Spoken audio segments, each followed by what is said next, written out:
Welcome back, ladies and gentlemen. Let's get my next guest out. He's one of the nation's favourite comedians, and last year he reached the pinnacle of showbiz. He won Celebrity Big Brother. Ladies and gentlemen, it's the one and only Julian Clary.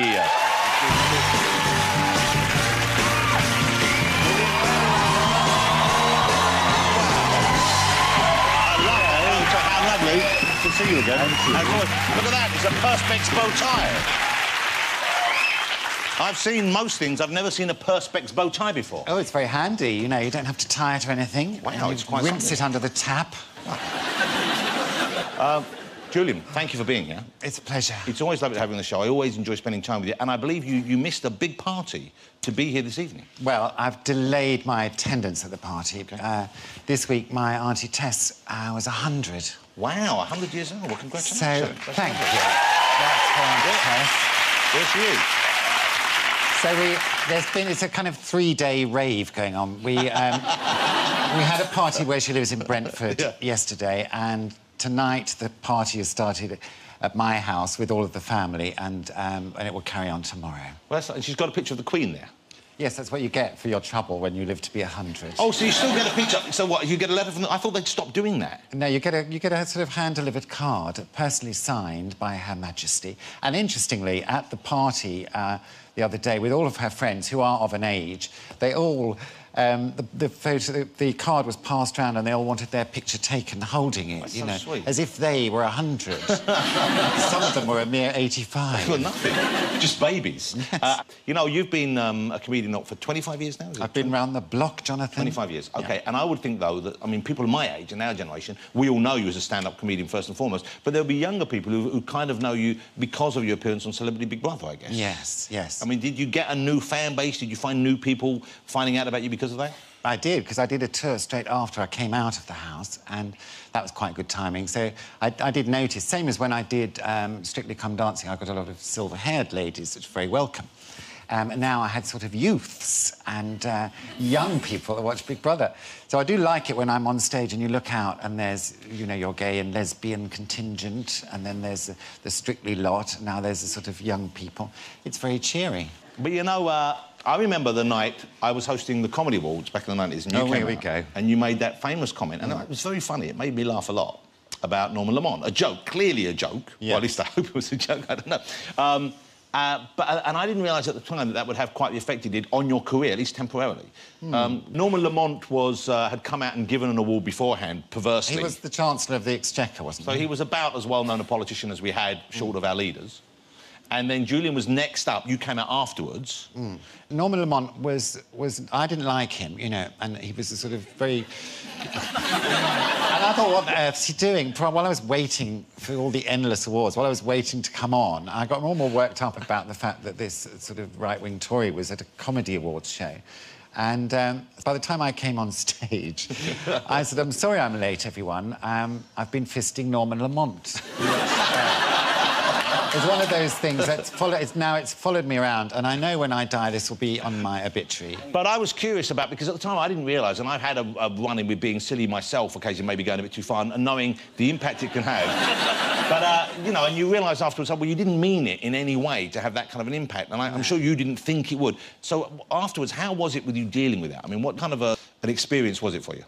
Well, I mean, in retrospect, I look back at it now, and because my diary was suddenly cleared, I think everything happens for a reason. This is my take on it, that probably I needed some time off and I needed a bit of a break.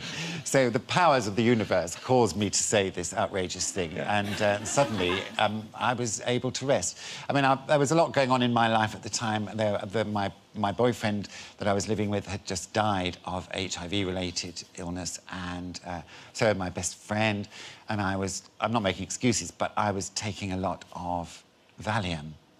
But, you know, I don't think many people knew that. I didn't know that you were going through such a dark time and such a difficult time, and I can understand why you wouldn't broadcast that, but it must have been incredibly difficult for you, and to still go out and have to perform while that was going on. Yes, I think just before that had happened, I think Christopher had died about a year before, and I remember taking his ashes to Portugal, because we used to like Portugal, to scatter them on this beach we used to know. And so I went to Portugal and set the urn there and the candles all around, and it was kind of dark and everything, but it was all... The moment was happening, and then I heard a rustling behind me and I turned around and there was a Portuguese man masturbating. And I thought, well, Christopher would have quite liked that. He would have been amused, I think.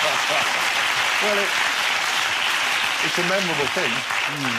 And then who would have thought then, what, fast forward 20 years and you're on Strictly Come Dancing and you win a whole new fan base there, you win Celebrity Big Brother, I mean, and your career is perhaps stronger and more sort of, I would have thought for you, more comfortable than ever before. Yes, I think if you're tenacious, as we are, you know, you just kind of keep going and diversify. So I mean, I write books as well, I write novels, and you do a bit of Just a Minute, and you just kind of spread yourself around so that it's not just relentless filth on one level.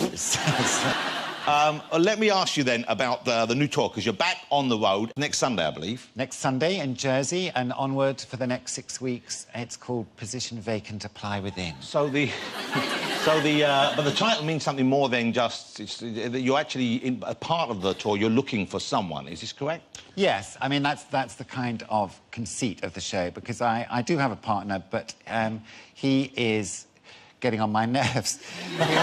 He works very hard, you know, and he gets up at 6:30 in the morning when I'm in bed and comes back after midnight when I'm back in bed. Well, so what does he do? I don't know. Something in an office. But, I mean, for the last 6 months, he's not seen me standing up. And from his point of view, I'm just this prone figure under, you know, it's like living with the Turin shroud, I think.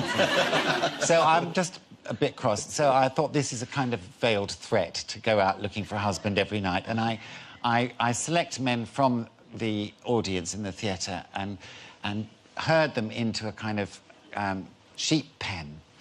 And then they audition to be my husband. And at the end of the evening, I marry one of them. Wow. And there's a rather beautiful ceremony with a bishop and everything. The people who you round up, yes, and the individual who's lucky enough to be married to the end, he knows this isn't a lasting commitment. Yes. Okay. It's what's called a load of old nonsense. You know, it's kind of camp comedy. It's a comic device to improvise with people in the audience. I believe you have a cattle prod. I do have a cattle prod. This is the sort of item you have to round them up. It's recreated for me, and it does give a mild electric shock. OK, do I want this? Hang on. Ah, OK. There's nothing to worry about, but it can cause numbness below the waist in the over 50s. OK, well, we thought it might be fun to see if there's any candidates in our audience this evening. He'll be back trying to find a new partner, but for now, would you say thank you to Mr. Julian Clary? Thank you very much.